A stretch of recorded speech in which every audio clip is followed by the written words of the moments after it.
எல்லாருக்கும் வணக்கம். நான் டாக்டர் ஷர்மிளா. இன்னைக்கு நம்ம எந்த டாபிக்க பத்தி பார்க்க போறோம்னா, இது நம்ம உடல் சம்பந்தப்பட்ட பிரச்சனைன்னு சொல்லலாம்.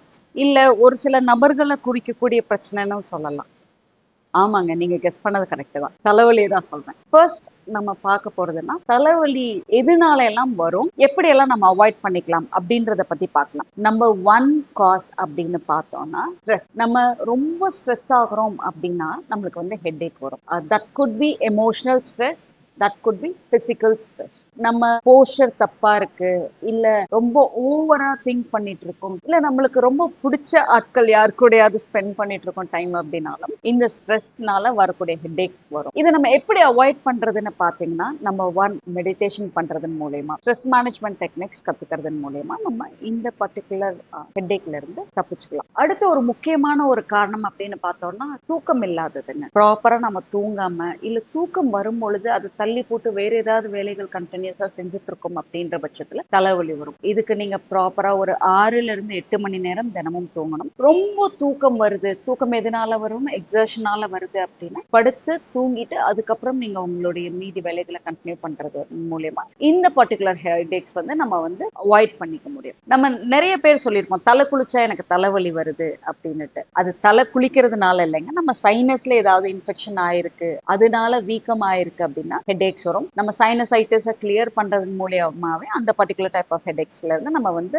வராம பார்த்துக்க முடியும். அடுத்து நம்ம எதிர்பார்க்காத ஒரு விஷயம் என்னன்னா, நம்ம பல்லுங்க. ஒண்ணு பல்லு நல்லா இறுக்க கடிக்கிறோம், இல்ல நம்ம ஜா டைட் பண்ணி ஏதாவது பண்றோம், டென்டல் கேரிஸ் இருக்கு அதனால பெயின் இருக்குது அப்படின்னாலும் அது வந்து ஹெட்டேக்கா ரிஃப்ளெக்ட் ஆகும். ஒரு டென்டிஸ்ட கன்சல்ட் பண்ணீங்க அப்படின்னாலே உங்களுக்கு வந்து இந்த பர்டிகுலர் டைப் ஆஃப் ஹெட்டேக்ஸ்ல இருந்து நாம விடுபட்டுக்க முடியும். அடுத்து ரொம்ப ஒரு முக்கியமான ஒரு ஹெட்டேக் அப்படின்னு பார்த்தா, எல்லாரும் சொல்லுவாங்களே தண்ணி அடிங்க. எஸ், தண்ணி பத்தலனாலும் ஹெட்டேக் வரும், தண்ணி ஓவரா அடிச்சாலும் ஹெட்டேக் வரும். What I mean is dehydration headache அப்படின்னு சொல்லுவோம். டீஹைட்ரேஷன் ஹெட்டேக் பாத்தீங்கன்னா, நம்ம எடுக்கக்கூடிய தண்ணியின் அளவு கம்மியாக இருந்தது அப்படின்னா நம்மளுக்கே தெரியாம நம்ம கம்மியா குடிக்கிறோம், பட் நம்ம பாடியோட நீட் வந்து ஜாஸ்தி இருக்கு அப்படின்னும் பொழுது என்ன ஆகும்னா, பிரெயினுக்கு பிளட் சப்ளை ஆல்டர் ஆகும், அதனால ஒரு ஹெட்டேக் வரும். இதை எப்படி நம்ம சால்வ் பண்ணலாம் அப்படின்னு பாத்தீங்கன்னா, நம்ம தேவையான அளவு அடெக்வேட் வாட்டர் ஹைட்ரேஷன் இருக்கிறதன் மூலமா நம்ம இதுல இருந்து எஸ்கேப் ஆகலாம். சம்மர்ல கொஞ்சம் ஜாஸ்தி தண்ணி தேவைப்படும், வின்டர்ல நம்மளுக்கே தெரியல அப்படின்னாலும் வாட்டர் நீட்ஸ் இருக்கும். அதுக்கு தகுந்த மாதிரி உங்களுடைய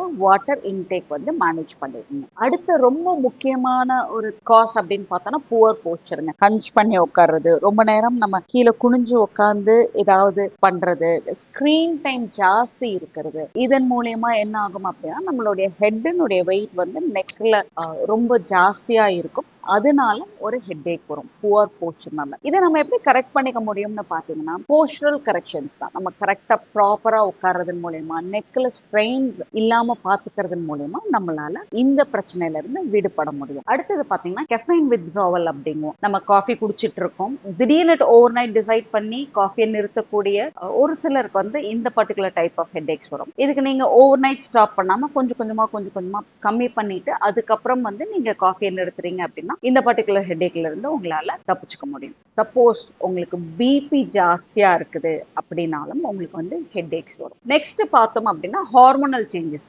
அதுவும் ஹெட்டேக்ஸை வந்து ட்ரிகர் பண்ணிவிடும். டயட்ரி திங்ஸ், ஒரு சிலருக்கு ஒரு சில விஷயங்கள் வந்து சப்போஸ் சீஸோ இல்ல ப்ராசஸ்டு ஃபுட்டோ சாப்பிடும் பொழுது ஹெட்டேக் வருது அப்படின்னா நீங்க இந்த உணவு பழக்கங்களை வந்து நீங்க மாத்திக்கிட்டீங்க அப்படின்னாலே இந்த டைப் ஆஃப் ஹெட்டேக்ஸ்ல இருந்து உங்களால எஸ்கேப் ஆயிக்க முடியும். அண்ட் தென் மெயினா ஐ ஸ்ட்ரெயினுங்க. கண் பார்வை கரெக்டா இருக்கான்னு செக் பண்ணிக்கணும். நிறைய நேரம் நம்ம வந்து ஸ்கிரீன் பாக்குறதோ இல்ல புவர் லைட்டிங்ல ப்ராப்பரான லைட்டிங் கண்டிஷன் இல்லாம நம்ம ரொம்ப நேரம் ஒர்க் பண்றோம், ரொம்ப நேரம் படிக்கிறோம் அப்படின்னாலும் ஹெட்டேக்ஸ் வரும். இதை சரி பண்ணிக்கிறது மூலமா இந்த பர்டிகுலர் ஹெட்டேக்ஸ்ல இருந்து நம்ம வந்து எஸ்கேப் ஆயிக்க முடியும். அடுத்தது நிறைய பேருக்கு தெரியாத ஒரு காஸ், மெடிகேஷன்ஸ் ஓவர் யூஸ். அதாவது பெயின் கில்லர்ஸ் நம்ம நிறைய யூஸ் பண்றோம், அடிக்கடி யூஸ் பண்றோம் அப்படின்ற பட்சத்துல ரீபவுண்ட் ஹெட்டேக் அப்படிங்குவோம், அந்த பர்டிகுலர் ஹெட்டேக் வரும். நீங்க இது பெயின் கில்லர்ஸ் குறைச்சிக்கிறதன் மூலியமா, இல்ல எனக்கு வேற வழி இல்ல பெயின் கில்லர்ஸ் நிறைய எடுக்கிற மாதிரியான சிச்சுவேஷன்ல இருக்கேன் அப்படின்னா நீங்க அந்த பெயின் கில்லர்ஸ் விடும் பொழுது பெயின் வருது, ஹெட்டேக் வருது அப்படின்னா உங்க டாக்டர்கிட்ட பேசிட்டு வேற ஆல்டர்னேட்டிவ் பெயின் கில்லர்ஸ் நீங்க எடுத்துக்கலாம். அடுத்து ஒரு முக்கியமான ஹெட்டேக் காஸ் பார்த்தோம்னா எக்ஸசைஸ் பண்றதுங்க. ஒரு சிலருக்கு எக்ஸசைஸ் பண்ணும்போது ஓவர் எக்ஸர்ஷன் இருக்கும், இல்ல ஹெவி பேஸ்ல பண்ணுவாங்க. சடனா அந்த மாதிரி பண்ணும்பொழுது ஹெட்ஏக்ஸ் வர்றதுக்கான வாய்ப்புகள் உண்டு. இது எப்படி நம்ம அவாய்ட் பண்ணலாம்னா, செட் யுவர் ஓன் பேஸ். அடுத்தவங்க பண்ற அளவுக்கே நாம பண்ணணும்னு அவசியம் கிடையாது. நம்மளுக்கு எது செட் ஆகுதோ, என்ன எக்ஸசைசஸ் பண்ணி முடிச்சதுக்கு அப்புறம் சடனா ஒரு ட்ரிகர் இருக்குன்றதையும் நோட் பண்ணி பார்த்தீங்கன்னா, அந்த எக்ஸசைசஸை கொஞ்சம் ஸ்லோ டவுன் பண்ணி பண்ணணும். தண்ணி குடிக்கணுங்க. எக்ஸசைஸ் பண்ணும் பொழுது நம்ம டீஹைட்ரேஷன் ஆகாம பார்த்துக்கிறதன் மூலியமாவும் இந்த பர்டிகுலர் ஹெட்ஏக்ஸை நம்மளால அவாய்ட் பண்ண முடியும். அடுத்தது பார்த்தோம்னா, ரொம்ப வாசமா இருக்கு அப்படின்ட்டு ஸ்மெல் சென்சிட்டிவிட்டி, லைட் சென்சிட்டிவிட்டி, ரொம்ப flickering light and sound sensitivity, நிறைய லவுட் நாய்ஸ்ல லாங் டைம் இருக்கிறது வந்து ஒரு சிலருக்கு ஹெட்ஏக் காஸ் பண்ணும். உங்களுக்கு இந்த மூணுல ஏதாவது ஒரு காரணத்தினால ஹெட்ஏக் வருது அப்படின்றத ஐடென்டிஃபை பண்ணா இதை நம்ம தவிர்க்கிறதன் மூலியமாவே இந்த பர்டிகுலர் ஹெட்ஏக்ஸ்ல இருந்து நம்ம எஸ்கேப் ஆகலாம். சப்போஸ் திடீர்னு all of a sudden you have a very strong headache அப்படின்னா, go meet a doctor immediately, don't delay. இது எதுவுமே இல்ல, எனக்கு வேற டைம்ல எல்லாம் எதுவுமே பண்ணாம okay all of a sudden எனக்கு அப்பப்போ வந்துகிட்டே இருக்கு அப்படின்னா, கன்சல்ட் யுவர் டாக்டர். வேற ஏதாவது அண்டர்லைன் காசஸ் இருக்கான்றதையும் பார்த்து அதை சரி பண்ணிக்கலாம். For more videos like this, stay connected with us. Doctor Sharmila, Disha woman wellness.